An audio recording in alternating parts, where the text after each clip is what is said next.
At the Academy for Offensive Mages, everyone agrees on one thing. There's no place for healers here, but our MC thinks differently.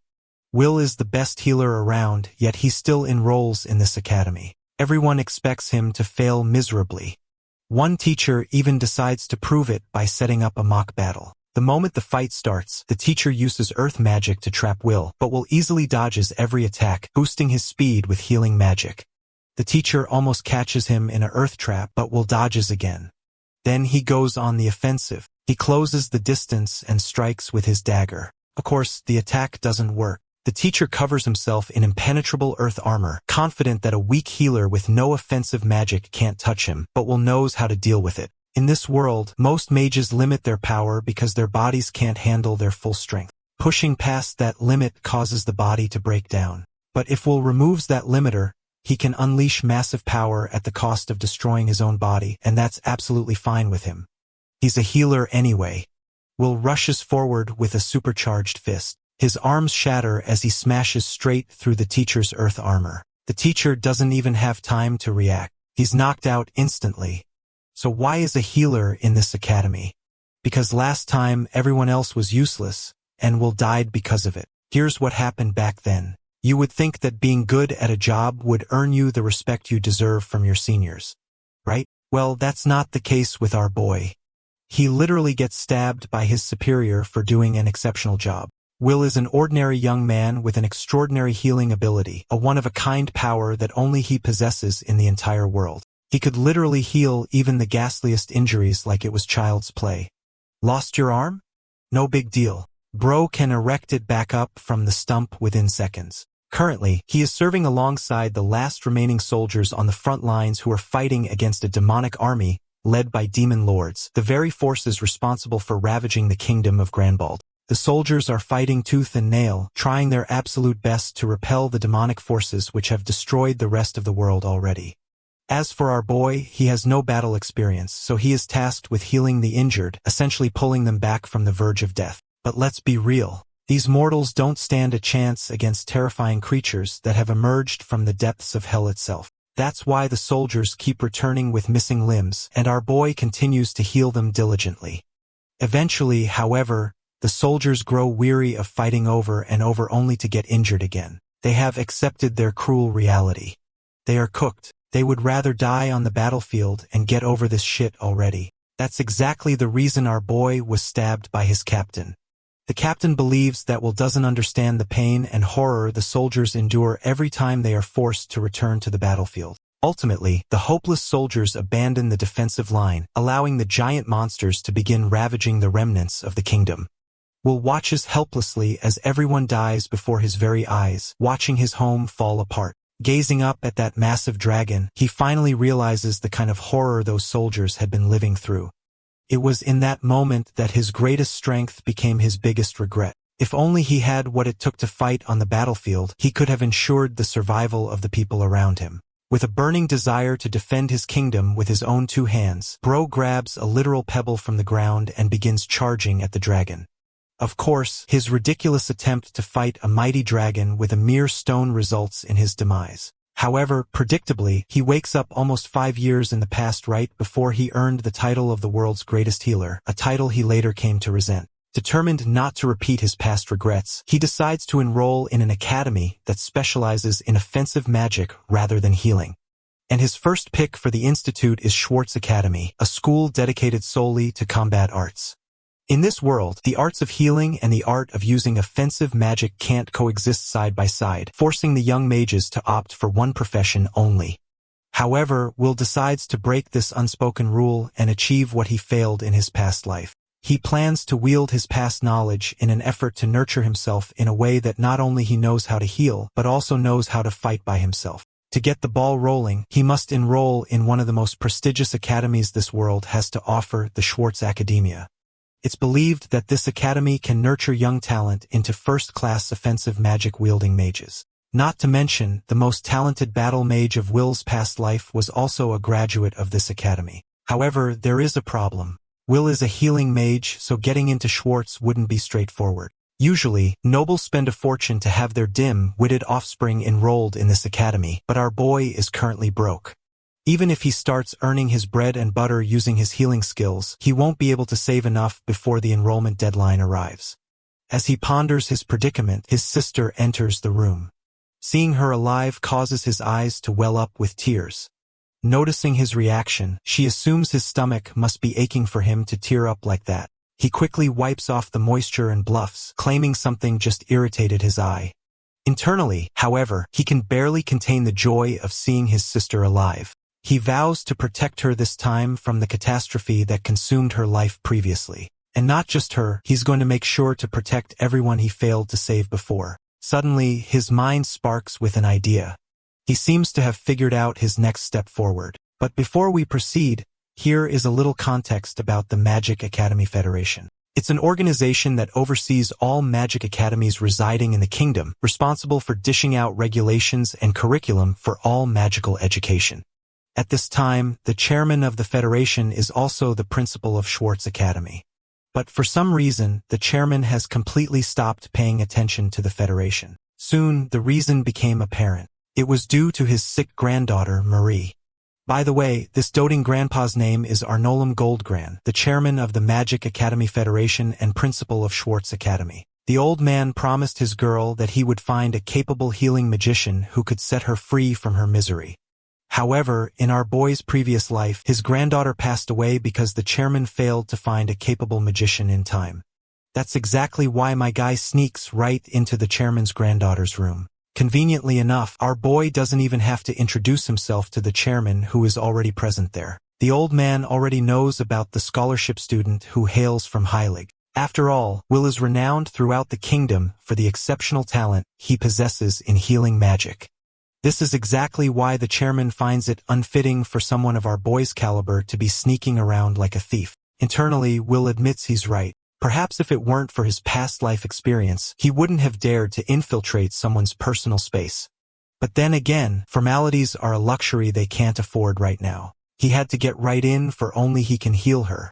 Of course, the old man knows that nothing comes without a price, and he wants this young gun to be clear about his intentions. Will insist that time is of the essence. Her treatment takes precedence over negotiations. Eventually, the old man gives the permission our boy needs. He sits by the bedside ready to cure her illness, but the old man's intense gaze catches his attention, staring down into our boy's soul. The chairman is practically broadcasting that one wrong move and our boy is done for. So Will takes a deep breath, ready not to mess up, and starts his healing mojo. While he is dishing out this healing magic, he realizes that his mana pool has shrunk compared to his past life. But what matters more is the perfect execution of the healing magic formulas, which thankfully he remembers very clearly.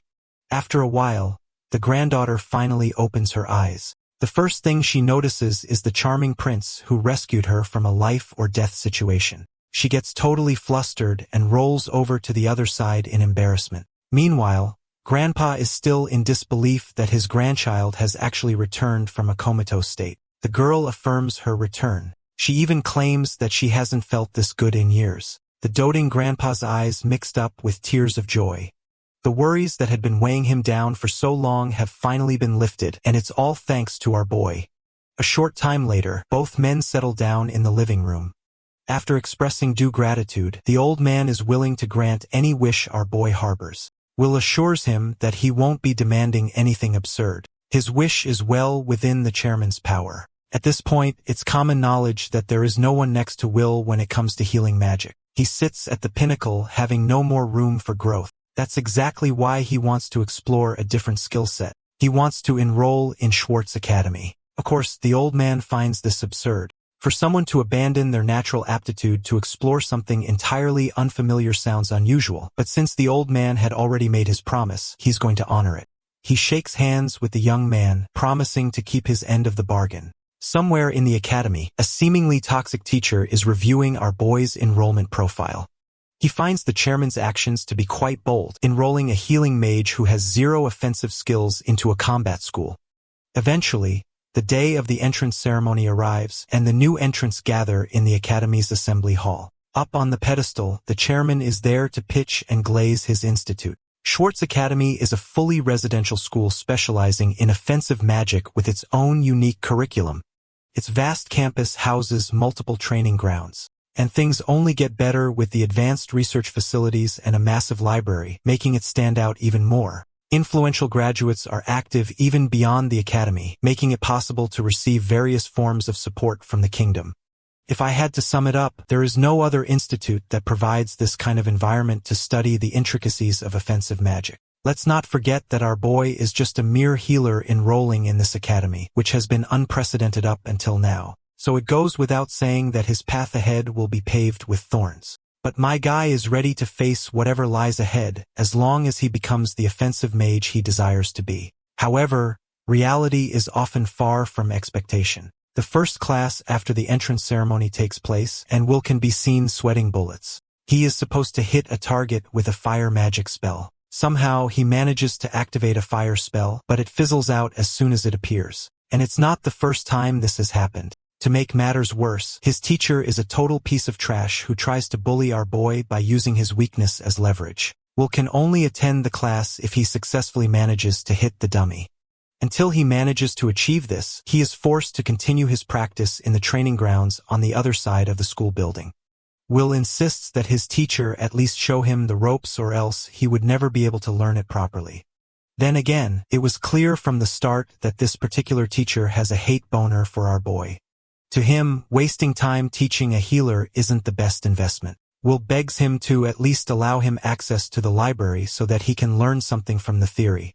Once again, the bastard humiliates our boy for being a mere healer, claiming they have no literature that could be used by his kind. Taking advantage of the situation, a blonde douchebag strikes down the healer with devious magical backshots, forcing Will to collapse on the ground. The poor guy didn't even expect the sudden attack, but the bully thinks it's just more of a reason to take advantage of the healer for being so weak. He boasts the academy's offensive rank status, so any softy healers like Will can get lost for daring to take admission. This is the first time I'm watching a teacher gang up on the student with the bully too.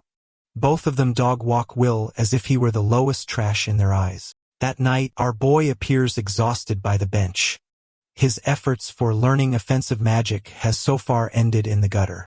He knew it would be a pain in the ass simply because of the difference between healing and offensive magic. Both draw their own kind of energy source. Mana is the power of the mind, a mage's ultimate weapon, which he activates through formulas. Mana also moves according to the will of the caster. Using that mana for explosion or firepower gives you offensive magic.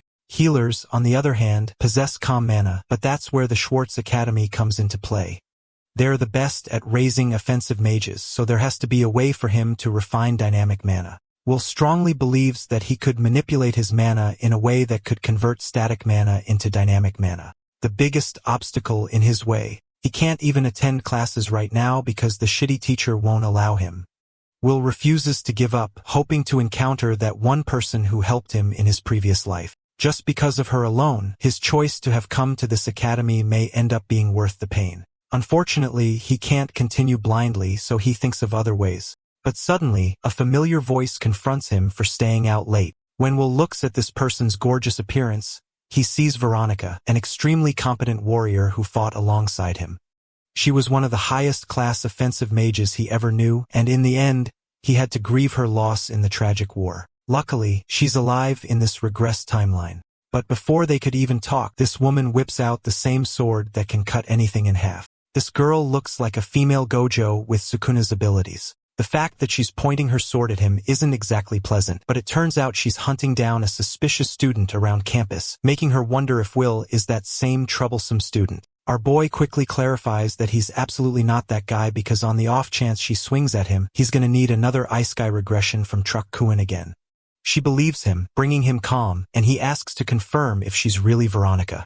The woman feels offended that he addresses teachers so casually, bringing him shame and shock. He knew that she was older than him in his previous life, but not that much older. Turns out she's actually a prodigy who skipped grades and got promoted to a professor right away, which is totally unsurprising considering her god-tier talent. This is the opportunity that Will has been waiting for, the shooting star that could help him learn offensive magic at last. Will expresses interest in taking Veronica's class, knowing that she's his one last hope. He inquires about the enrollment procedure, but she immediately rejects him, stating that she doesn't have any classes initiated. Since she's a new teacher who previously got promoted from numerous classes, she has no idea of how things work here. For this year, Veronica's current position is to serve as an assistant instructor to handle certain questions. The plan was to use her youthful mind to connect with the students closer to her age, which would make her a great support for them.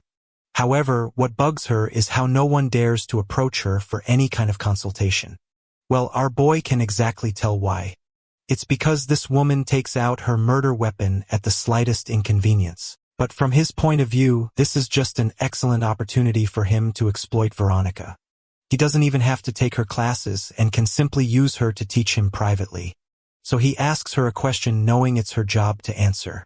Being blunt right away, this man inquires how he should approach learning offensive magic as a healer. From his words, Veronica instantly realizes that he's not an ordinary student, having sensed his odd mana flow composition. She now remembers that this guy is the notorious freshman who joined the Schwartz Academy. In all her years, she even admits never seeing a regular healer trying to learn offensive magic. The good thing at Schwartz is that the academy offers a method to cultivate something called dynamic mana. It's a foundation that our boy believes will serve him as the perfect start. And when Veronica confirms its existence, Will gets really excited thinking that there's a shot. One small problem. This woman straight up tells him that his dumbass won't be able to learn offensive magic even with that method. This revelation genuinely astonishes our boy, especially when Veronica explains that he already has far too much static mana.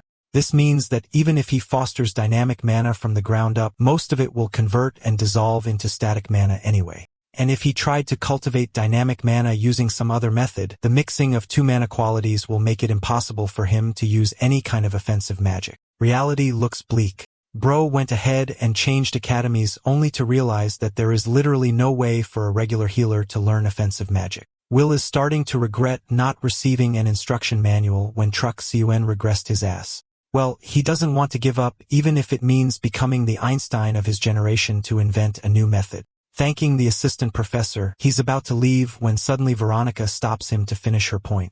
She continues from earlier stating that while it's true that healers can't use offensive magic, there is one caveat that could allow a healer to become an offensive mage. The girl confused the shit out of his ass because even our boy can't deal with that logic. Veronica demonstrates her point by revealing her specially carved sword of iron, a weapon that can slash and defeat enemies. She then talks about the bench next to them, which is made of wood, capable of being used by sitting on it. In other words, the smooth brain professor is saying water is wet and the floor is made out of floor. But here's the twist. She picks up the bench and explains that even if she used it to beat the living daylights out of someone, it would still be a weapon. Hilariously, Will is starting to wonder how this muscle mommy can even lift such a heavy bench with those noodle arms. Anyway, Veronica's approach is that even if something is made for a different purpose, one can use it however they like. To personalize her point, she demonstrates through her hand and proceeds to pat his face, causing this man to blush. This is a wet dream for most men until she ends up flicking the shit out of his face, explaining how she used her hand for two purposes just now. She does end up hitting him way too hard, but anyway, the point remains the same. Same thing but different usage. Will's eyes finally open. He begins to wonder if he can use his healing magic as an offense. All this time, he never even entertained the idea. The very reason both factions of mages disagree with each other is because of the differences that lie in their own forms of mana. But in Veronica's eyes, this kid is different. She thinks that he's already taking a leap by enrolling into an offensive magic academy, and even his mana signifies that he's not purely a healer. This is an observation that not even Will himself took notice, making him wonder if this is one of the abilities given to him by Truck Cun. Pointing her blade at his neck, she orders him to become aware and ignite the aggressive passion within his soul. If he does that, he'll become unstoppable and obliterate anyone who stands in his way. The very next day arrives with our boy reflecting on his teacher's conversation from yesterday. She used many different examples to demonstrate her point, and what really stuns him is why she doesn't seem to have any kind of scrutiny against regular healers. Then there's the fact that she could come up with a theory on the spot that made sense. Will is starting to think that she's using the same method herself, but his train of thought is interrupted by an instructor rudely calling him healer. Today's class is actually special since there'll be a bunch of one-on-one battles going on. He's capable of participating alongside the others. Of course, whether he can use offensive magic or not is his own problem to deal with. The scumbag teacher has also finalized his pairings. And without a shadow of a doubt, this man paired our boy against Ulpes, the blonde douchebag from the other day. Our boy isn't looking forward to this match against Ulpes because the kid is from a famous noble academy and has all the backing. He's a trust fund baby, but even more than that, he's actually a powerful offensive mage. Ulpes already assumes victory and trash talks our boy, wondering if he'll run back to mommy after getting destroyed. Our boy is trying his absolute hardest to try and not be rage-baited by this imbecile. Even though he's from the future and knows he's against a kid, it's still pissing him off. The good thing is that Will wants to test out Veronica's theory in action, so he shares interest in the fight. He asked for the professor's attention and refuses to forfeit. Instead, our boy's got a proposal sharing how he doesn't have any talent for offensive magic at all, which would be a waste of time for this fight. So this raises the stakes and straight up declares that he'll drop out of Schwartz Academy if he loses this match. The professor is thrilled to hear those words, but the flip side is that if our boy wins, he would be permitted to take regular classes. It's an insulting proposal, but Ulpes is so arrogant that he laughs his ass off, stating how ridiculous the idea of a victory truly is. He even thinks Will is mega coping in his Duel island with no shot of winning. The instructor is fed up with them and accepts the proposal, instructing both contestants to take position. He gestures at the start of the match, which kicks off with Ulpes calmly activating offensive magic. He manifests a bunch of radiating daggers. This is his specialty called knife creation magic. Basically, bro is Walmart Gilgamesh with micropenis swords for a weapon. Blasting all of those daggers in Will's direction, he spouts that there's no way for a shitty healer to defend himself. But our boy is out here doing the Buddha pose and shit, ready to activate his domain expansion. The moment he activates his technique, he's able to match the speed of the daggers and concisely dodge all of them. This is a technique called life manipulation, something Will use to manipulate the very essence of living creatures near him, boosting their HP to the absolute limit. But that's not all. He could also use it as an attack from this same approach. Ulpes panics and calls it a shitty fluke, but our boy's aura farming in the same pose. He catches Walmart Gilgamesh's dagger before slashing all the others with Shuru Amiya's swag. The weapons falter and have done 0 damage thus far. But our boy's just getting started, and with a single dagger, he intends to end this fight. The spectators can't fathom what just happened. A healer using an offensive attack just doesn't register in their brain. In reality, Will has been using healing magic as an attack and never even used offensive magic. Ulpes is in a clinch and trash talks how he was holding back the entire time. Apparently, bro can increase the number of knives at his disposal as if that's gonna make a difference. He rains down the golden projectiles upon the healer in anger, but our boy casually starts slashing down each and every dagger. By the end of his defense, they're all shattered to the ground. Ulpes still thinks he's a hotshot, so he increases the size of his micropenis dagger. And damn, that angle looks a bit sus if you ask me. Anyway, Will understands that fighting Ulpes is a pain because of his talent and understanding of magic. To increase complexity and firepower, Ulpes forces his dagger to rotate, basically throwing a missile at our boy's direction. Bro borrowed Sukuna's fire arrow furnace technique only for Will to block that shit too. Ulpes can't steal any more techniques from other shows and just roars in frustration. Meanwhile, our boy thinks he should progressively increase his strength. The fierce projectile is deflected with ease, much to Ulpes' surprise. Before he can do anything else, Will teleports behind him using Goku's instant transmission, promising to heal him after this. Then he straight up goes for the kill, only for the instructor to butt in and cast an enormous earth wall between the two. The instructor believes the match is over and tells both of them to step aside for the next pair. The defeat is truly humbling for the cocky noble, but Will is just happy he can attend regular classes from now on, much to the frustration of this bum instructor. Having wrapped up here, he bolts off, reflecting on his fight experience. At last, he has created his own version of offensive magic, and it was powerful enough to beat an excellent mage. All of it is thanks to Veronica's guidance. As for the loser douchebag, he is helped by the instructor. Ulpes makes a request to his teacher not to inform his father about this match. Both of them are D1 Reddit haters who just can't take the L. In the next scene, we find Will at the classroom. He can take classes here and refine his understanding of attack magic. The instructor enters the room and peeks a glance at Will before initiating class. So far, his classes have been basic. One homeroom teacher basically handles all the classes. Will is intrigued by the magical tool creation class the most, recalling a similar concept at the Healing Academy. Today's lesson is regarding the creation of ice bombs. The instructor will hand out materials for the students to assemble and process.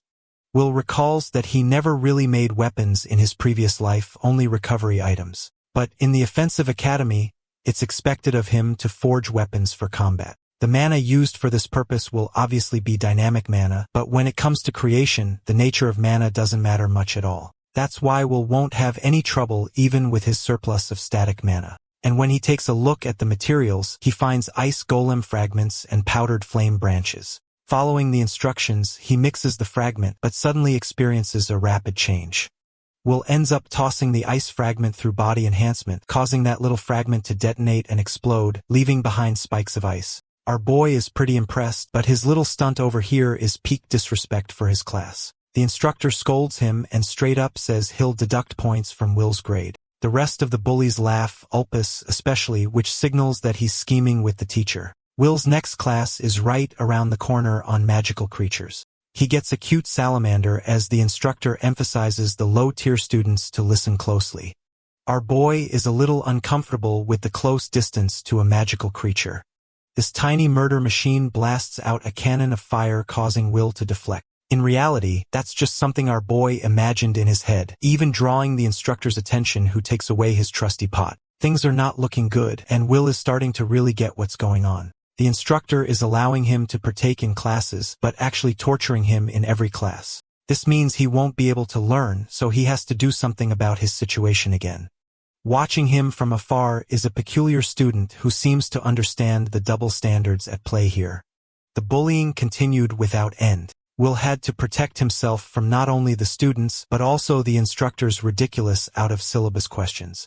His points were smushed to the ground, and even after the classes, he found heaps of trash just lying around in his room. When he tried to confront the supervisor for the issue, the supervisor punished him even more by taking away his dinner privileges. Bro's getting cooked left, right, and center. He collapses in his room, realizing that this academy is full of haters. Just when he made one positive step, he now has to face a shit ton of challenges to circumvent again. Will understands that his current rate of progress is doing wonders for him and does not want to let these bullies bother him.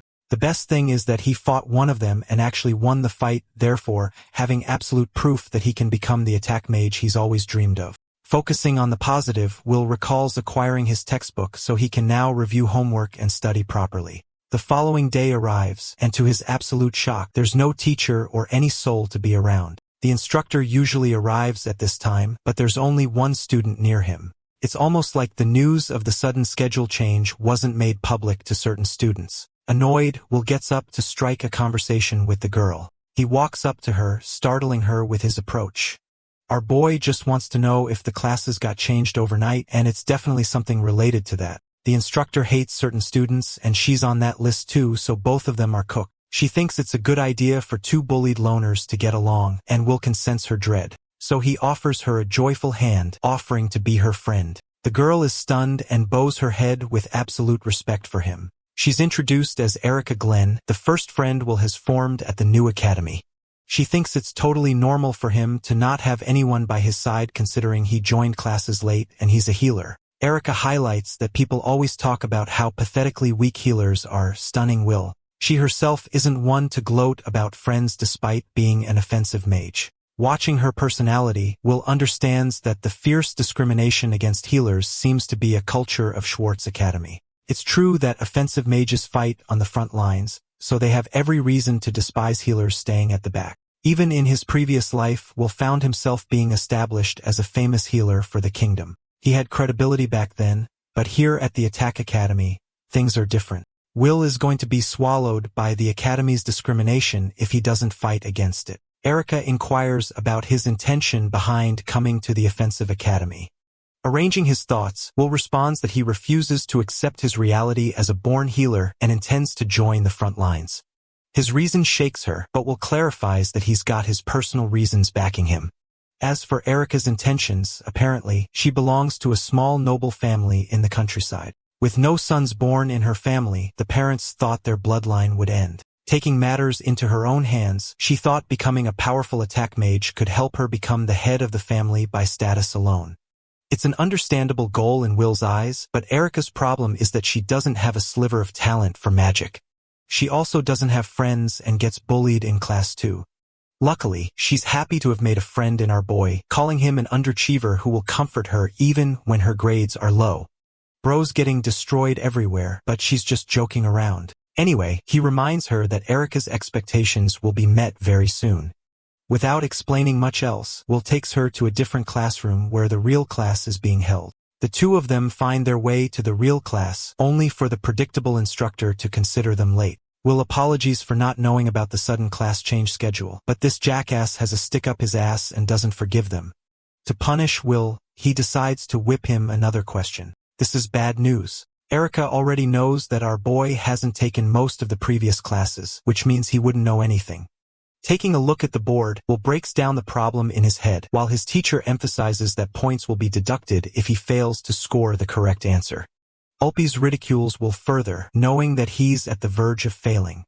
But our boy is deep in concentration, so he takes the chalk and starts scribbling intensely.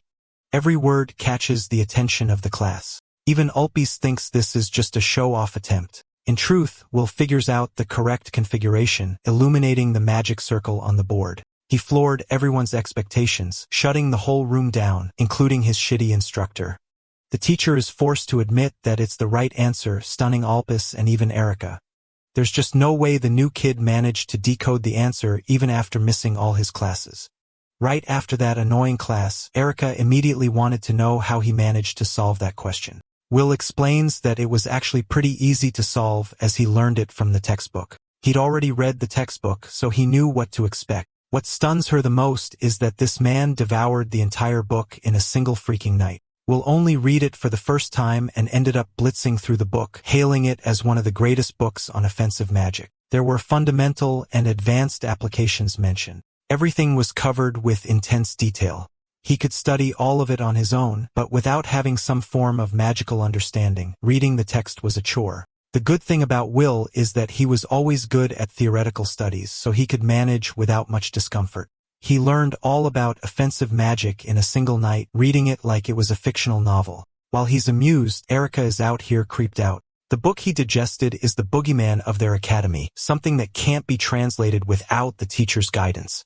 She's starting to regret her initial assumption of calling him a failure and realizes that she's the only bottom feeder around. The girl doesn't want him to ditch her in the lowest ranks, while our boy assures her that he's going to teach her anything that she finds trouble with. After all, they're besties from the same class. Erica beams up a smile, feeling glad to receive his help. The reality is that our boy came here to school for his goals, not to act buddy-buddy with the power of friendship. But since he's alone, he'll need Erica. So he tells her about a favor she needs to do for him. The upcoming class is the General Offensive Magic class, one he's never been able to pass and the main reason he was never able to access the other classes. Erica thinks he should easily be able to do it now that he defeated Ulpis, but the reality is different. Will actually can't use General Offensive Magic like everyone else, but he does have an excellent idea. The setup requires Erica's help in order for him to succeed. In the next scene, the students are gathered in the training grounds again.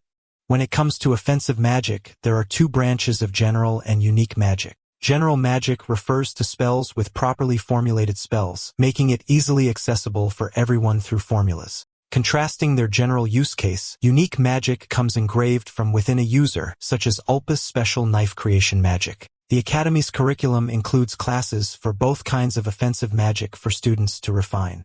Of course, unique magic doesn't lead to a correct answer. So for someone like our boy, this is actually the easiest ticket for him to attend such classes and win.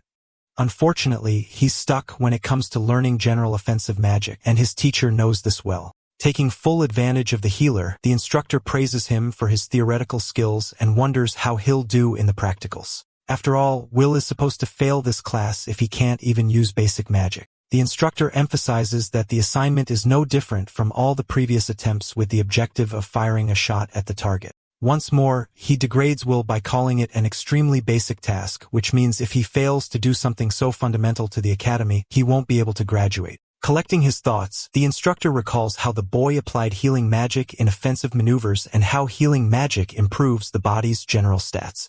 But it's different here because Will can't use something like offensive magic. He just wants this kid to get lost and forfeit from his class, but our boy isn't going anywhere and smiles at the situation. The instructor is blown the fuck away when he sees Will's hand engulfed in flames. There's just no reason on earth why this kid is able to cast such magic. But don't be fooled. This is actually just a sneaky tactic being used by our protagonist.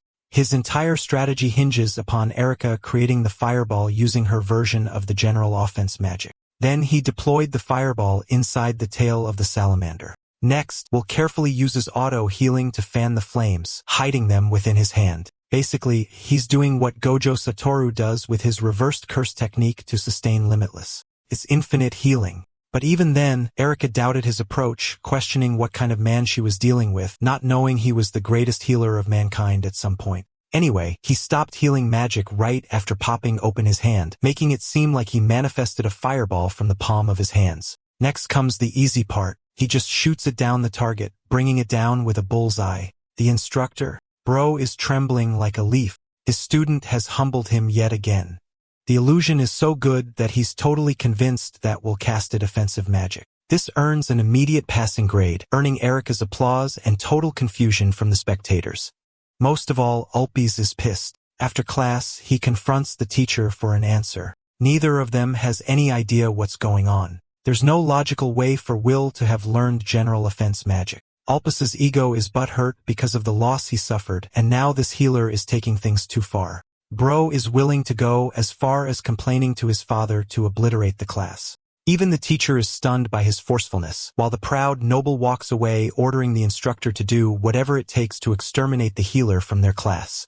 The douchebag teacher is now caught in a pinch because breaking the rules comes with a risk of being discovered. Unfortunately, he also spent a ton of time getting his job at the academy, so he can't lose it now. Weighing the risks, the instructor decides that it's better for him to gamble and get rid of the healer who is trying to mark his name on their academy. Bro is having a generational beef with a 15-year-old student and ultimately decides to take matters into his own hands.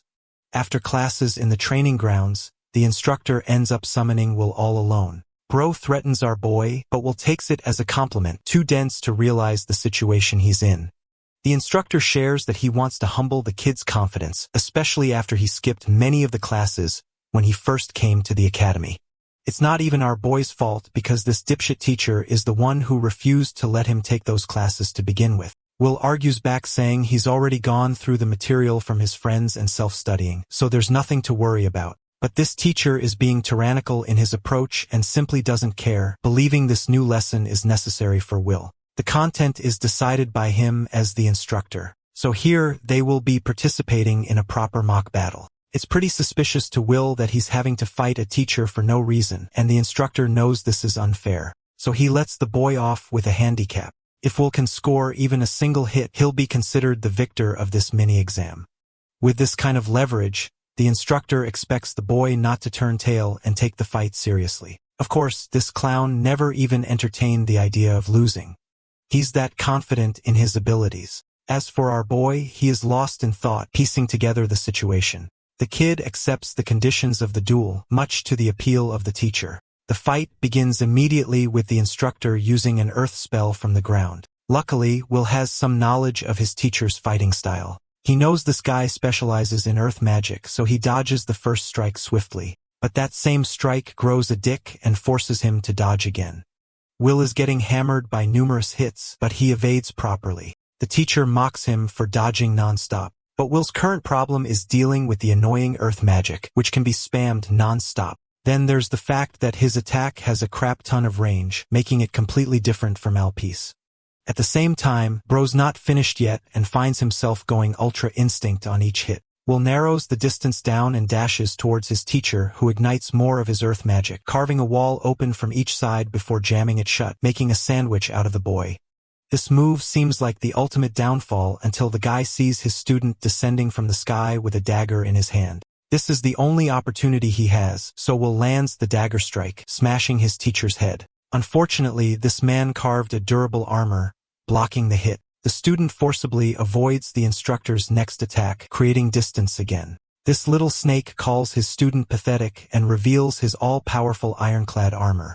Even Will thinks that name is cringe as fudge, while his teacher mocks him for using an imitation of general offense magic. He talks down, berates, and shuns the student's confidence for even entertaining the idea of becoming an attack mage. However, the humble student confidently reminds the instructor that healing magic allowed him to study the human body in immense detail. This way, he could understand that most humans held back their strength not to kill. Their very own bodies can't handle their full might, and exceeding that limit will cause their bodies to deteriorate. The instructor takes it as an insult because Will is trying to lecture him acting high and mighty, but the kid's point is actually simple.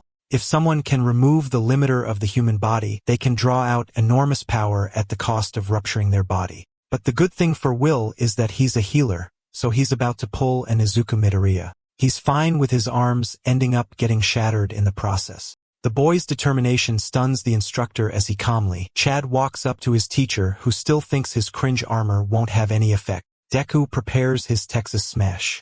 Oh shit, wait, wrong story again. His teacher screams as Will annihilates his armor with his fist. Bro not only breaks the armor, he leaves his face looking more battered than Jake Paul in his fight against Anthony Joshua. Will reminds the dear instructor not to decide a student's destiny and feels warm remembering Veronica's guidance again. She's the only reason for helping him unlock such overwhelming strength from the healing magic he already has. Will knows he can become much stronger, but while he's lost in thought, the instructor sneaks and attacks him with another earth column. Luckily, he is able to dodge, but it isn't enough to quell this man's blood-boiling anger. Will wasn't expecting to be blindsided by that attack, especially when he already passed the condition of the test. The instructor spouts more bullshit, stating that there weren't any witnesses to confirm such a thing, which means technically a healing mage never even hit him. He refuses to acknowledge his defeat at the hands of a pesky healer and floods more earth spells against our boy. Will is starting to get real tired of this man's I am the rules Seto Kaiba bullshit approach. But thanks to him already having removed his limiters, he can launch at rocket speeds and blitz past him again. The instructor couldn't even process Will's sudden advance as the boy charges his heavy fist, ready to demolish him a second time. Not even his cringe armor will manifest timely to save him from this haymaker, but then the punch stops. Right before caving his face in, the punch stopped. It's as if the flow of time itself is no more. Will's punch smashes his face, humiliating the instructor as he processes the heavy pain.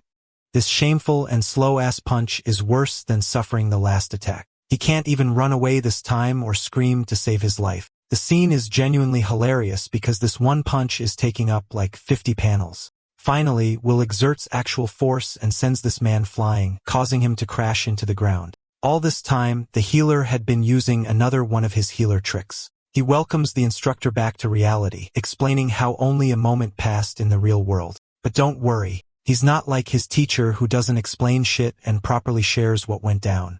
First, when Will connected his punch, he activated an illusion enhancement spell. This spell is supposed to heal people with weakened senses like eyesight, but recently, our boy has been utilizing it in combat to increase his speed and reaction time. He can essentially activate it against an opponent, hyper-stimulating their senses, making them believe 1 second is actually 100 seconds. This makes the attack seem way more painful as it is brutal and torturous. Finally, Will puts on a nice little smile for his teacher and asks one last question, inquiring if he can pass the class now. Before the snobby instructor even responds, Bro grabs his shoulder, threateningly reminding him that he's gonna erase every last inch of discrimination the teacher has for the healer. The same harmless healer is looking like a demon king right now and emphasizes that his only goal is to enjoy his classes, which means if this guy or his students ever interrupt him again, things will go very wrong for him. Will concludes his proposal with a bright smile, concluding their encounter. That evening, the instructor is seen striding around in panic, questioning the kind of monster he encountered. He used to believe that every healing mage was weak as shit and submissive to the orders of the frontline mages, but this guy is different. He's got top-tier combat skills and a murderous killing intent. Coincidentally, he ends up running into the blonde punk who is curious to know about the outcome of the training session. Alpus snickers, believing it ended up in our boy's demise, but then he gets silenced like a dog. The instructor is done with his Nepo baby yapping and urges the noble not to involve himself against Will. It's for the good of all of them, and it was their greatest misunderstanding to assume that Will was just a regular-ass healing mage. Ulpes is startled by advice and brings up the threat of his father again, but this time the instructor is unafraid.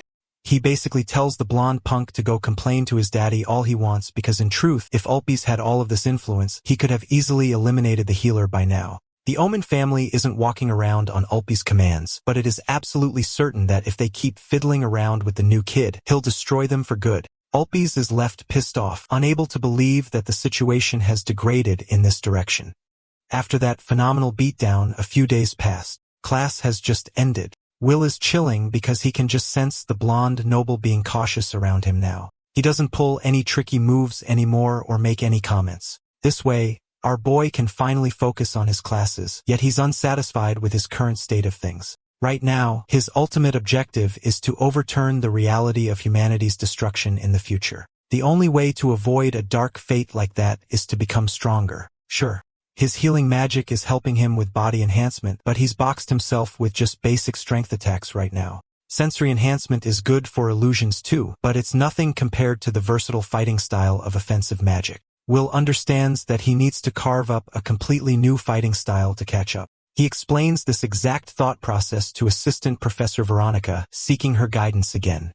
Will's approach needs refinement, but Veronica has one other thing to say first. He's hesitant to hear what she's gonna say, but she actually ends up congratulating him for everything he's done so far.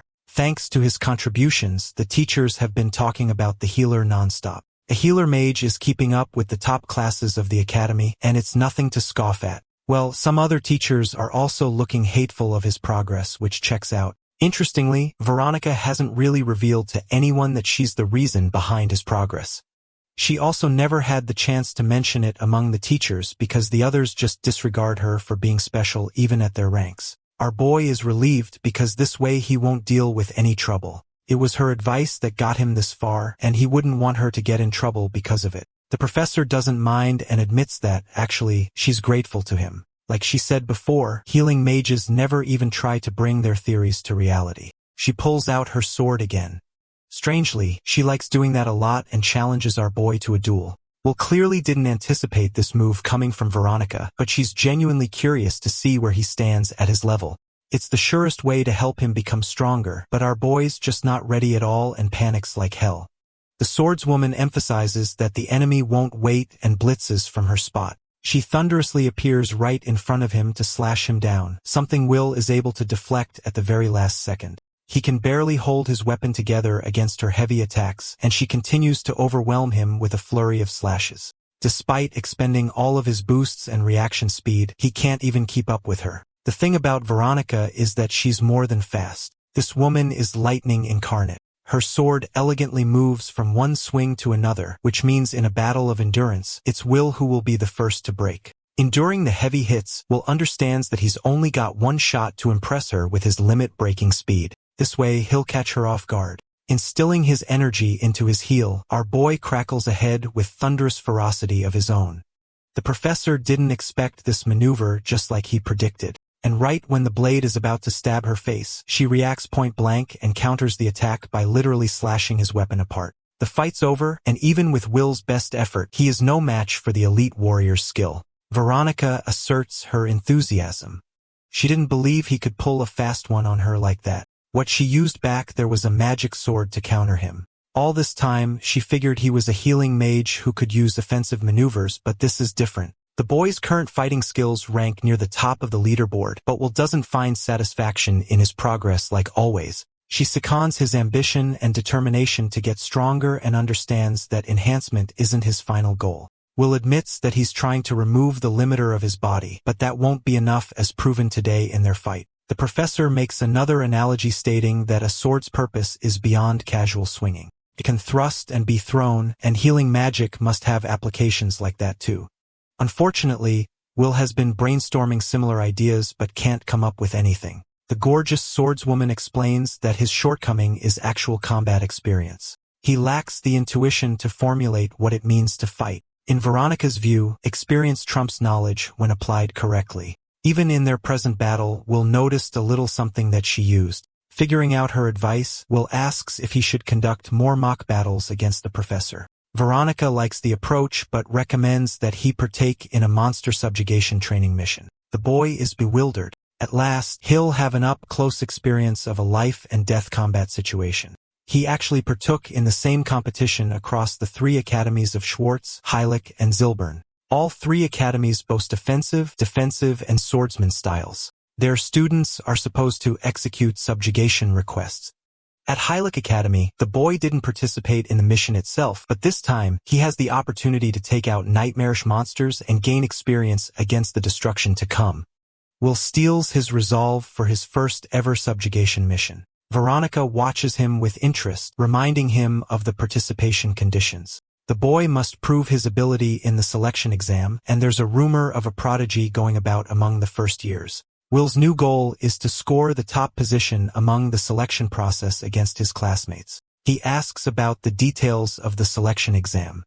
The simple criteria is that the candidates will fight against each other. 100 people typically volunteer and demonstrate their skills, selecting the best of the best. Even our boy is starting to get fed up with the school's constant emphasis on fighting. Back at Heilig Healing Academy, a few volunteers stood up to join, which meant that anyone could partake in the mission. But this is a different format in Schwartz Academy, boasting a selection process. Will recalls the warm memories at the Healing Academy, wondering how his old master is holding up right now. Veronica goes back to talking about the prodigious student with an ability level far surpassing some of the instructors. This means that Will won't be getting that top spot easily, which makes him wonder if the assistant professor has personally met this student. Unfortunately, she has never had the chance to meet this guy because he likes avoiding teachers acting like he's way better than them. He doesn't even come to ask her questions, but that's aside from the fact that she's intimidating. Anyway, Veronica promises Will that she'll assist with his training for the exam, something that brightens up his mood because she's the only chance he's got at getting better. We skip ahead to the day of the selection exam. Will walks into the arena, highlighting that time passed quickly since then.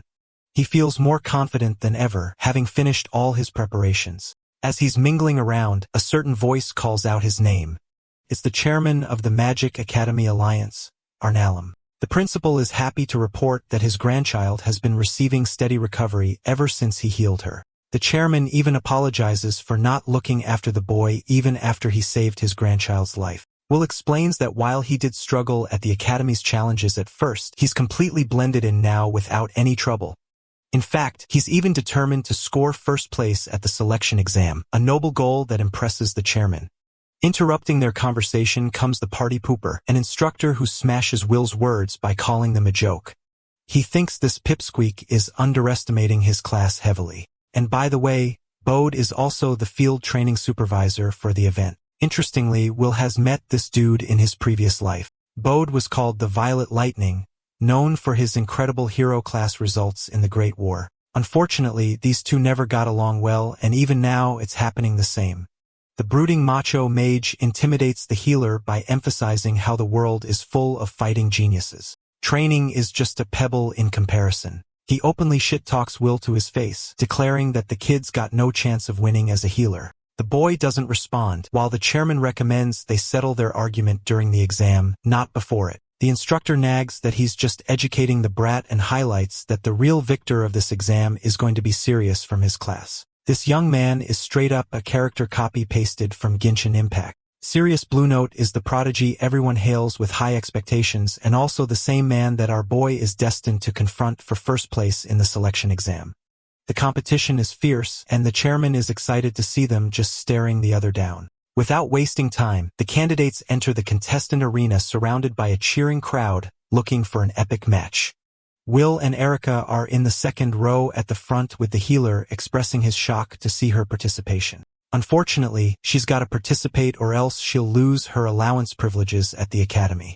Even Ulpies is eyeing our boy down from afar, while the chairman officially congratulates the candidates for making it this far and hopes for the best mages to win. The first round is going to be a preliminary round, one that will eliminate most of the candidates, leaving only the best for proper selection. This means all of them are going to be fighting each other at the same time, 100 students against each other. The space is far too cramped for their fight, but no worries because the chairman uses his personal domain expansion to cast them in an entirely different dimension. The students can't even fathom where they've been transported to while the old geezer stands at the edge of space itself, dispersing them into different locations. Will is transported into a forest just behind the academy. With all of the students transported, the headmaster announces that all of them have been placed in random locations.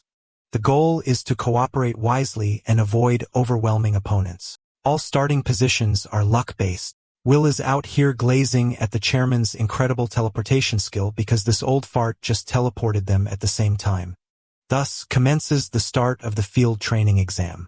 First things first, our boy leaps off to a branch before activating the presence concealment spell. This way, he'll mask his presence and go stealth, playing it safe around other contestants. When he looks back, he actually finds 3 students squaring off each other. One of them uses a mighty earth golem which could pass for a Pokemon, to be honest, while this other girl's got a big-ass fairy hammer. Both of them are so busy facing the other that they forget about the third attacker, a woman who freezes them in place. Will is impressed to see the range of skills other attack mages possess and believes there's a lot he can learn from them other than just wanting first place. He likes what he just saw and intends to rework it into his own skill set. The fight's over, and the last man standing is the golem dude. They're out here celebrating for winning an epic fight. Meanwhile, our boy comes along and pulls a psych bitch moment. Will grabs his head and activates consciousness blockade, knocking him out immediately. Think of it like a mini version of Infinite Void from Gojo again. With this ability, Will is able to manipulate his opponent's life force and force them to blackout, but it's necessary for his grip to be firm or else the move won't work properly. This is a technique he borrowed from Veronica during their training sessions. Lost in thought, Will barely notice an attack coming his way. He dodges a bunch of short daggers and immediately remembers it's that same retarded dumbass again. This time, the kid brought his friends too. Ulpis believes that he's just trying to pass this exam just like every other student, but he's got the numbers advantage in a 3-against-1 situation here. Ulpis activates knife creation magic. One lackey coats his daggers in poison. The final lackey uses shadow clone magic to multiply them even further. With these poison blades, even a single graze could lead to our boy's demise. Blocking is straight up out of the question. Dozens of blades spring their way to Will, hunting him down. As they approach him, he entertains the idea of healing the poison with recovery magic. Dealing with so many of these daggers, even with body enhancement, seems like a pain in the ass.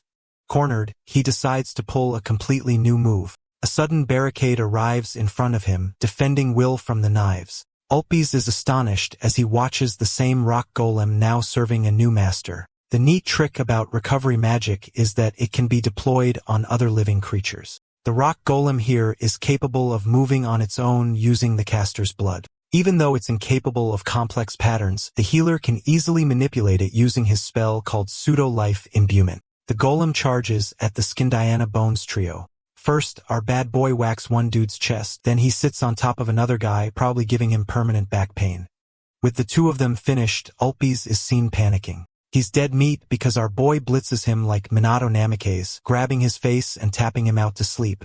The fight's over, so Will returns to stealth mode, his golem taking the advance on the battlefield. Since his enhancement techniques limit him from close quarters combat, his best shot is using a golem to compensate for a glaring weakness. He can also safely observe everyone like this. Suddenly, a gigantic twister catches his attention. It's as if a natural disaster struck the forest. But no, this spiral of wind is a literal Kamehameha wave, one that our boy barely manages to escape. The attack literally scars the freaking earth, obliterating the golem as well as the rest of the students, even knocking down all the trees in the remaining area. In the distance, Will sees one man. The serious, the prodigious student, and I'm not even kidding. Bro looks more of a main character than the dude we got. His abilities are terrifying at a glance. Will wonders if he should use a move to fight him, but suddenly the match is forced to a close. The headmaster commemorates each candidate for their efforts, concluding the preliminary round. Only 4 remaining contestants will make it to the next phase. The real competition will be held in the arena. So until then, the chairman advises the students to rest as he activates transfer magic. While the transfer magic is kicking underway, Sirius, the very serious man, seriously glares with a serious expression at our serious protagonist. Will has to find the will to beat this guy in one day. Both of them vanish after that. Back at home, our nerd is busy doing homework, thinking of a strategy for the exam. Just outside his room, Ulpis and his gang of losers have arrived once more. They're already pissed off getting handed 50 Ls every time they challenge the healer. But Ulpis is a sore loser, a twat. He cares about the pride of his noble family and wants to uphold the Oman family's honor against a lowly healer. What worries him most is his father discovering about the whole situation. Still, his friends just don't have the heart to tag along. They ditch his ass and leave him to deal with his own mess. Opus panics and eventually boils with anger, declaring that he has a way to get rid of the healer even without using magic. All the while our boy is chilling in his room. Suddenly, Will hears a knock at a strange hour. He gets up to open the door and already senses a bad feeling. Obviously, it's Ulpi's at the door who pulls out the corny noble act and greets him warmly. Will is suspicious and doesn't buy his acting skills, but the golden noble is just here for a talk. He expresses his sheer hatred for healers, expressing how he's done a whole bunch of things to eliminate Will from the academy. Obviously, our boy pulled an Uno reverse in every situation and outplayed him back to back. But now, Ulpi's has come with a personal message. His polite act drops as he orders the kid to leave the academy. So much for that shitty acting performance. Will is genuinely starting to respect this man's hating game. Like, he just can't leave him alone for once. Ulpi's boasts himself as a respectable member of a noble family and doesn't like healers sitting around. Even his older brother was weak as a healer. People mocked him, and he'd just grin in front of them. Offensive mages are proud, and regular healers are pitifully pathetic. This is the dark reality for most teachings of noble families, a torturous system. Ulpis insists Will to leave through the power of talk no jutsu, but Will genuinely isn't gonna be like, yeah bro, thanks, let me quit, so he rejects him.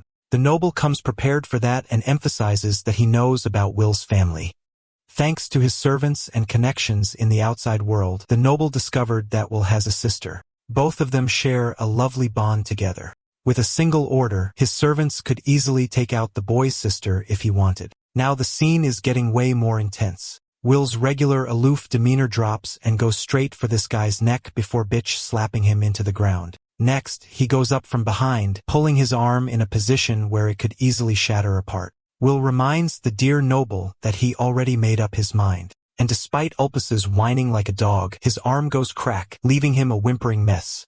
The noble is still hell-bent on revenge, stating that the academy won't forgive him for breaking his arm. But here's the neat trick, bro. Forgot that Will is actually a healer. It's all good again, which also means it can happily be cracked again. Crack goes a second time, leaving Ulpis devastated with roaring traumatic pain. Will heals it again, and this game continues. The noble pleads again, but it breaks again anyway. The cycle of breaking and healing goes on, with Will playfully stating that he sticks to his decisions strongly. Threatening his sister is a boundary this loser should never have crossed. Crack, crack, and crack, relentless arm shattering until Ulpis's spirit is tormented apart. He now understands that this kid isn't a healer, but modern Satan himself. Just like the reality check the instructor got, the noble is made painfully clear he can't fuck around with him again. That night, Will sends the noble back with happy regards as if nothing even happened. Our boy doesn't even feel a single ounce of regret, even experiencing joy before sleeping. The following day, the main tournament is underway. People in the arena are awaiting for this match with keen interest. The four who cleared round 1 are supposed to face each other. One of them happens to be Erica herself, someone who outshone Will's expectations. Apparently, she just caged herself in firewalls, intimidating everyone else from daring to approach her. Long story short, this girl didn't even move and won by default. But something feels off. Will doesn't think this is the full story. She asks him to go easy on her, but this man isn't a simp and intends to go all out. Erica expresses that she'll be aiming for a much higher evaluation after beating him, and so commences their epic showdown. Her first assault comes in the form of a searing fireball. Will contest this fire attack by blocking it head-on. It's a simple fire spell. Nothing special about it. Even his healing magic can easily regenerate any injuries without trouble. This simple move makes him underestimate Erica until he notices something really bad. That same spell that hit him is more than just a simple attack. It's a trap. Erica continues her same assault, launching fireballs back to back. But something special about her flames is that they're not extinguishing at all. This woman learned Amaterasu from Itachi and copied his whole flow. Despite her low firepower, the duration is abnormal. Even if he maintains active recovery, repeated damage is going to hurt him. This observation checks out last time too when he asked for her flame to cheat the basic offense magic exam. This also shows why she was unable to be approached by any of the contestants using her firewalls because the flames would literally not go out. Erica's flames are a representation of her stubbornness, and her sudden skill exposure gains the attention of the crowd. To be honest, they just support her because they want to see our boy lose. An air of arrogance takes over her. The realization that she can make past both the preliminaries and even eliminate someone as powerful as Will. Formulating his counterattack, our boy casually kills the flames after doubling his healing output. She repeats the same move again, but Will is ready this time. Knowing that her flames won't fan out, he grabs it intentionally, boosting his personal offense instead. This is a genius use of battle IQ because now the healer has fire fists aiding his offensive strikes. Erica is about to get blown away when she suddenly throws up hands and forfeits the match. Luckily, she comes out unscathed, the announcer declaring our boy the winner of the match. Unfortunately, his evaluation stats won't change much even after the match. The same crowd that supported Erica earlier now turns against her, calling her a fraud for an offensive mage. Poor girl has been a support all her life and crumbles under the weight of expectations, but her dear friend helps her up, emphasizing how well she fought. He even heals her wounds, gaining her affection. That sweet little romance is demolished when Professor Bode steps on stage, calling it the end of the line. Pointing his finger at the healer, he genuinely deems Will a piece of filth, and he's hella pissed that an offensive mage quit against someone like that. His words scare off poor Erica, leaving Will to wonder if this is appropriate behavior coming from an instructor. The supervisor boasts his position, emphasizing that his role is to call out the truth for what it is, something he deems encouraging. But as he leaves, he confirms to our boy that there's only going to be one successful candidate from the tournament. That man in question approaches the healer. It's the Sirius. The two of them share a brief interaction.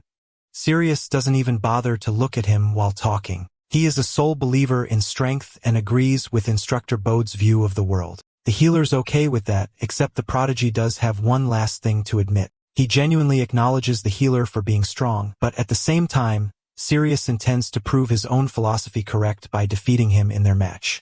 Let's zoom out on the prodigy's talents. Will recalls hearing his name in his past life, a guy with an insane level of offensive magic, someone whose winds are so strong. Nothing and no one can stand in his way unless being reduced to ashes. The final match between Sirius and Will is about to commence. From the way things look, our boy understands that he'll only gain acknowledgement from the Academy if he defeats the prodigy here, so his goal is to win. The final match kicks off with Sirius releasing an overwhelming twister from where he stands. The attack takes too much space, forcing Will to evade cautiously. Retaliating with his own limit-breaking speed, Will propels with lightning-fast speed, approaching the prodigy with all he's got.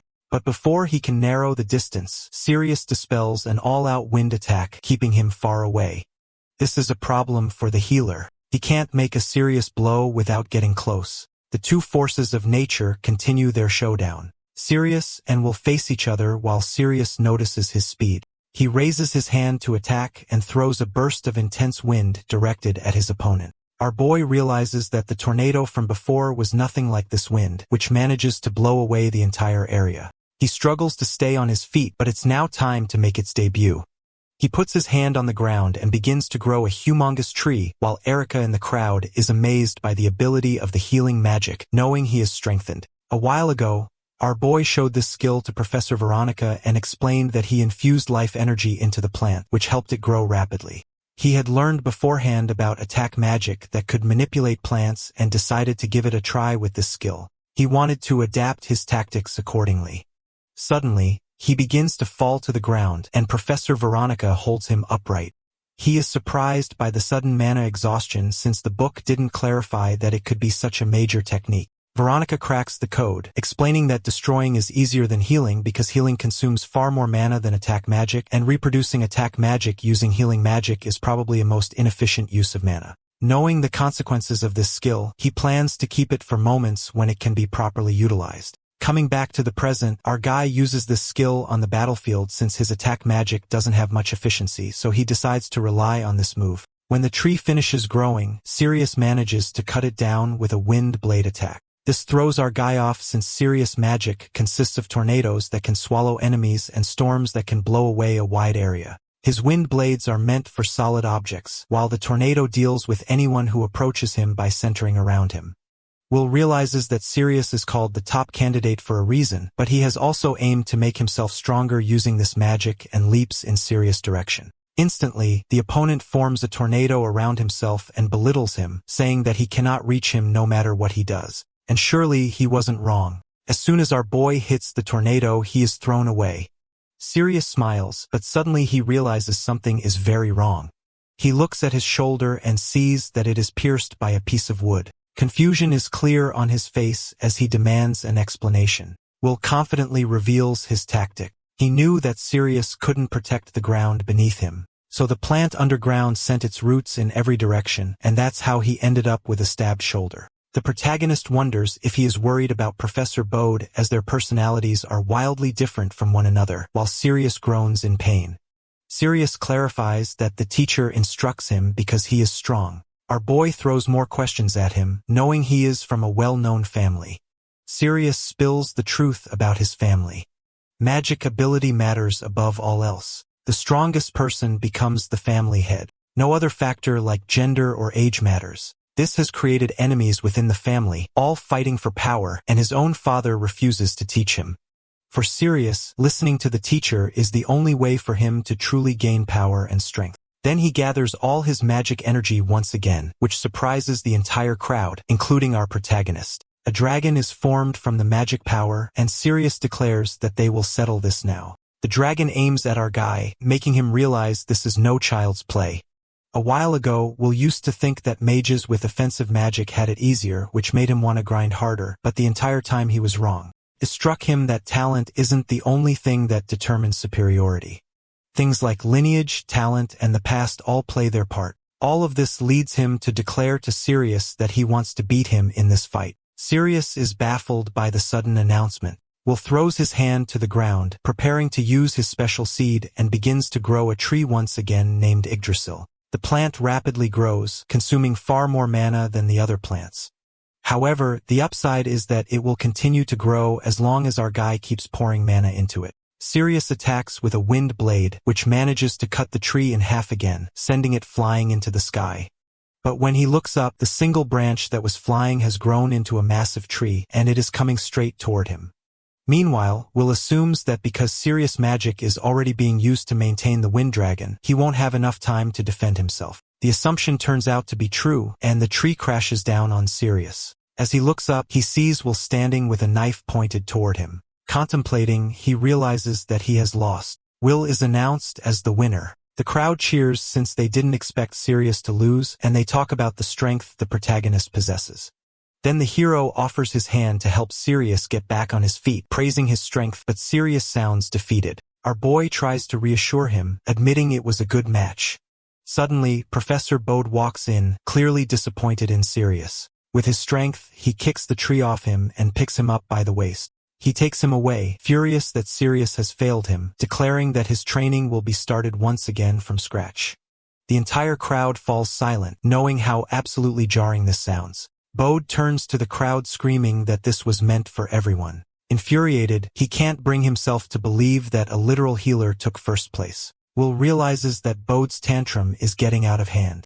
He begins to defend Sirius, saying that his strength was quite good and that losing doesn't mean he is weak in any way. As he is about to further defend his opponent, Bode angrily shuts him up. Then Bode begins walking toward our guy, mocking his defensive statements for Sirius. He throws Sirius aside and calls our boy stupid, saying that in a match, only strength can yield optimal results. Engulfed by his emotions, he declares that losing makes one no better than discarded trash. Will is disturbed by Bode speaking so harshly about his own disciple. He begins to argue that being a healer doesn't give Bode the right to say whatever he wants. Bode's eyes flare with fury as he tries to demoralize our guy, saying that he will soon be thrown to the weak side because there is little value in being a healer. He further taunts him by pointing out the drastic depletion of his mana levels, which surprises our boy. Bode adds that weaklings are parasites who get stronger people killed. Being called deadweight sends our boy into a flashback of his past where he was abused by Bode for not being strong enough. Even then, he tried to defend himself, insisting that healers support others with their magic. Yelling, he tried to prove his point that the world needs healers to maintain balance or else humanity will perish. Bode lets him go and remembers how his disciple once stood on the front lines to buy time for the rearguard to escape only to be wiped out by weak monsters at the escape point. His disciple died with nowhere left to go, and Bode watched helplessly, knowing he couldn't heal him. He clenches his fist and yells that Sirius shouldn't die for trash like that. From a practical standpoint, the professor isn't entirely wrong. If you are weak, you will die in the end no matter what, and people must train to survive. Still, there will come a time when monsters grow more violent. And when that happens, the strong cannot afford to be selfish. For moments like that, people without talent must know how to fight as well. Returning to the present, our guy challenges the professor to a duel, hoping it will make him acknowledge him. Bode scoffs and accepts the challenge, confident that there is no way a mere healer could win against him. Hearing this, the referee panics and asks if Bode is truly serious about the challenge. Bode proudly bends the rules to suit himself. With no way out, the referee carries Sirius away. A special match, Will vs. Bode, is announced, and moments later, the match begins. Bode cracks his fingers, bragging that he will show just how weak our boy really is. With the amount of mana he has left, Will is worried about facing the strongest opponent he has faced in a while. He begins to plan carefully because this isn't a normal duel. As he is about to start, Bode yells about how slow our guy is and unleashes his attack. The spark of the magic is enough to light up the entire ground. He then brags about teaching him the 3 reasons he is bound to win. A heavy amount of mana radiates as he gives the first reason, advantage and distance to suppress the enemy. The second reason is speed, which prevents them from taking action. The third reason is the power to finish them in a single blow. As Bode is about to continue, he mocks that the protagonist might not be able to hear him right now. Our guy rises once again, asking where the power that finishes in one blow is. Despite being visibly injured, our boy still stands, knowing that the professor possesses unique lightning magic. To save himself from electrical damage, he must somehow avoid a direct hit to the inside of his body. He is aware that his skills will be useless if his brain or heart are hit, as his healing magic won't be fast enough. For that specific reason, he created a blood circuit that could conduct electricity easily. He pierced his hand with his knife, so when the electricity hits the blade, it passes through his arm and legs and is transmitted into the ground, minimizing the damage he receives. Even then, enduring electrical attacks is extremely difficult. Now it is time for our boy to launch a counterattack. Downplays him, saying he feels pity for him, knowing that he barely managed to endure the attack.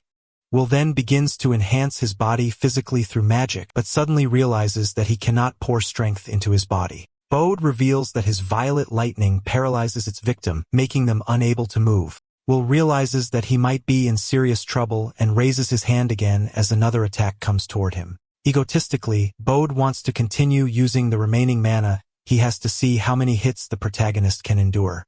Bode releases his attack, throwing the crowd into shock while our boy continues to endure it, knowing that the professor truly has strong and flawless unique magic, which fuels his arrogance. But the protagonist refuses to give up. He decides that he will win, putting every bit of his remaining mana and stamina into manipulation. He slams his hand onto the ground and immediately begins growing a water treasure tree. This tree has the ability to absorb vast amounts of water from the ground and store it, so if used as a barrier, the electricity will be easily dispersed. However, fate has other plans. Bode manages to cut down the tree with his electrical attack, sending the crowd into shock. Our boy is left speechless as Bode begins walking toward him, believing the protagonist has nothing left. But as Bode looks at the fallen tree, he sees mushrooms rapidly begin to grow, which truly shocks him. Our boy feels a quiet sense of relief. His technique worked as mushrooms grow quickly after a lightning strike. When a forest is turned into a wasteland by lightning, it creates an opportunity for growth without enemies, and mushrooms are among the first to appear. But that isn't the only advantage they bring. They also cause paralysis in the body, and Bode experiences it firsthand. He panics, and our guy seizes the opportunity, knowing that the advantageous distance between him and his opponent is finally gone. He charges his fist and throws it straight at Bode, but Bode manages to dodge it and attacks our boy straight in the gut. He reveals that he is also skilled in close combat and that his unique magic allows him to manipulate electricity further. He states that if he reinforces his body with electricity to accelerate his movements, that paralyzing trick would be nothing in comparison. On the ground, clutching his chest, Will is unable to accept that he might not be able to win. Proudly, Bode charges his fist, declaring himself the victor of the duel. But before he can land the punch, someone stops him. Turning back, he sees Professor Veronica with her blade drawn. He tries to brush her off, saying that she shouldn't meddle as a newbie. Our boy shivers, yet a ray of hope rises when he sees Veronica. She argues that the result of the match is clear, and that further hitting the boy would only cause unnecessary pain. Bodhi tries to justify himself, claiming that Will is a healer and can simply heal himself. Veronica defends our guy, stating that he has no magic power left as he poured everything into the duels he just fought. Angrily, Bodhi attempts to attack again, thinking Veronica simply lacks the courage to follow through. Veronica immediately charges her sword, and the two leap toward each other to strike. Suddenly, the headmaster appears, putting an end to the quarrel.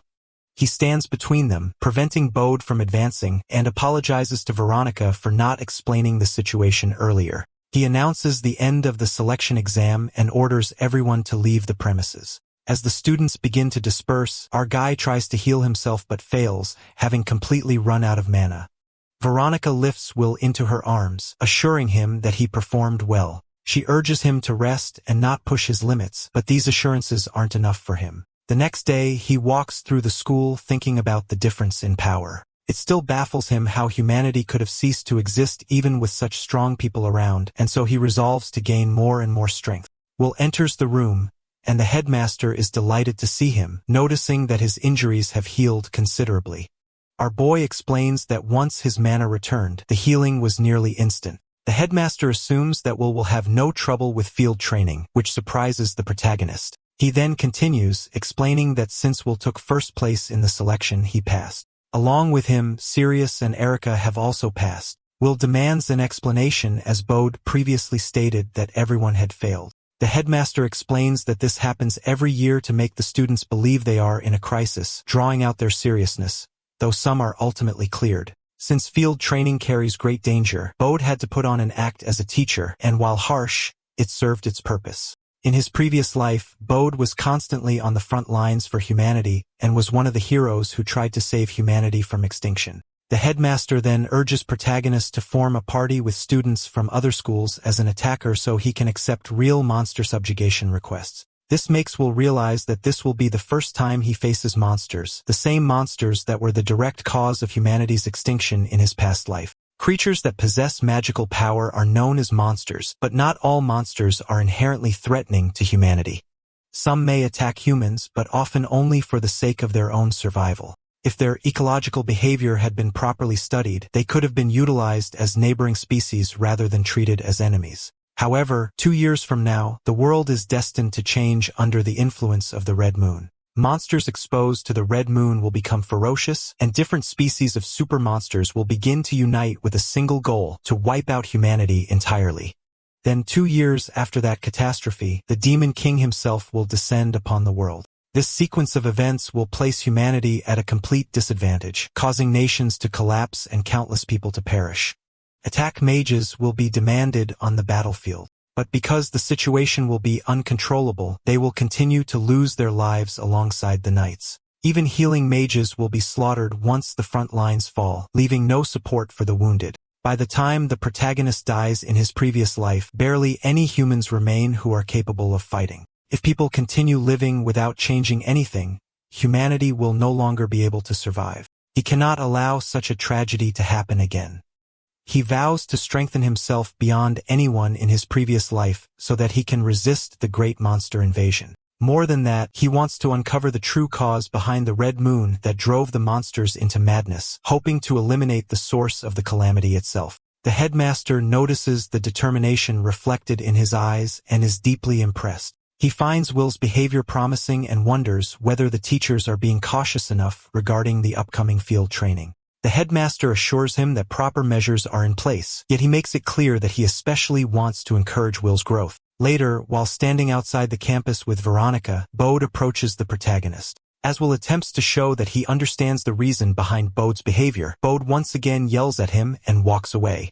Still, before leaving, he tells Will to do his best during the training. Then, just as he turns away, he quietly thanks him for treating Sirius. Sirius, who had been standing behind him, also steps forward and thanks Will. He says that now he can work on his weaknesses and become stronger than ever. As long as he survives, he knows he can eventually get his revenge, and this time it will not disappear into smoke. The protagonist urges him to become even stronger, and the two of them bump their fists together in silent agreement. To Will, it feels like an advantage that more skilled attack mages are beginning to appear, as they will be invaluable allies in the upcoming battles against the monsters soon after they depart in a carriage. After some time passes, they are informed that the Dunkel Forest is approaching, and that the training details will be reviewed shortly. Veronica explains that they will be fighting goblins as part of a requested mission within the Dunkel Forest. She proceeds to guide 3 students from Schwartz, Heilek, and Gilburn.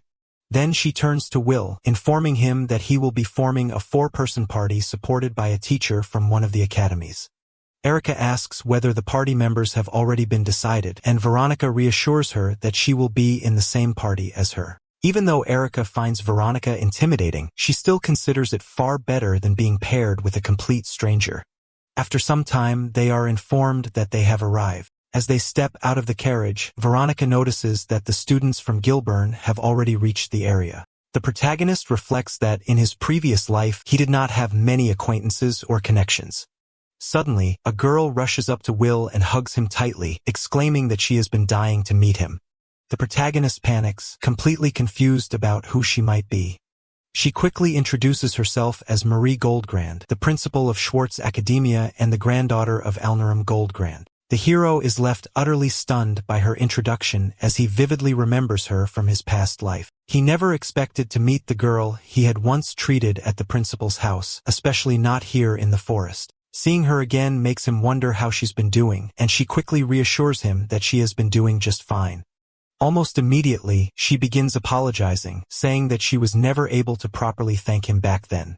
He brushes it off casually, telling her it was nothing, but she insists that she wants to repay the favor by doing something for him. She then explains that she had no talent for magic at all, so instead she enrolled in Gilbert Academy and devoted herself to learning swordsmanship. Because of her relentless effort, she ended up becoming the top-ranked student in the Academy's selection exam. She giggles when she notices how impressed the protagonist looks. He is genuinely moved by her achievement because only a few months ago she had been bedridden, and yet in such a short span of time, she managed to reach the very top. Taking his hand, she tells him that they have been placed in the same party because of their respective talents, and that she will do her best to prove herself useful to him.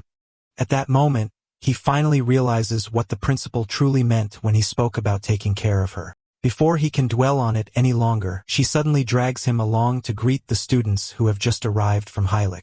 Watching from the side, Veronica and Erica are surprised by how cheerful and friendly the two of them seem together. Outside the carriage from Heilek, Marie asks whether Yulin and Turf are inside. Yulin soon begins to step out, calmly saying that there is no need to rush. He cheerfully greets everyone, revealing himself as the teacher assigned to their party. Olin is a teacher at Hillich Academia, and in Will's previous life, Olin had been the greatest healing mage of his era. Realizing that he is now in the same party as him fills Will with genuine happiness. After that, Turf steps out of the carriage as well, and Marie introduces herself to him. However, Turf freezes when he notices the two of them holding hands. Naturally, he asks for an introduction to the protagonist. Will introduces himself, and Turf quickly assumes that he must be an attack mage. Ulan then tells the students that they are free to do whatever they want and that he will simply keep an eye on them. This casual attitude surprises all of the students. Will walks over to Ulan and asks if he may call him master. Ulan asks why, and Will explains that he himself uses healing magic, but has never had a proper teacher to help him practice and refine it. He then asks if Olin would be willing to teach him. Olin says that he has heard about Will before and readily agrees to teach him some healing magic. Marie rushes after them, insisting that she should be allowed to call Olin master as well if Will is going to do so. From the side, Veronica observes how well the party seems to be getting along. Later, when the subjugation mission is assigned, each party is instructed to operate using a hut as their base. The area where goblins have been reported lies deep within the forest, so Olin, Marie, and Will decide to head there immediately. Meanwhile, Turf, the healing mage, is instructed to stay behind at the base, avoiding the front lines in accordance with traditional protocol. As they walk toward the goblin spawning area, Marie asks whether Will is really only going to act as a healing mage on the front lines. He responds calmly, telling her not to worry about him. He explains that he will act as the group's supervisor instead, allowing them to fight freely while he keeps a close eye on everything. Taking his words seriously, the two of them accept that the supervisor has no strict rules. They immediately begin hunting the goblins. In a single swift motion, Marie cuts down a large group of goblins all at once. The protagonist can hardly believe what he is seeing, remembering that only a few months ago she had been completely bedridden. Alright, that's the end of the story. Thanks for watching. See you in the next one.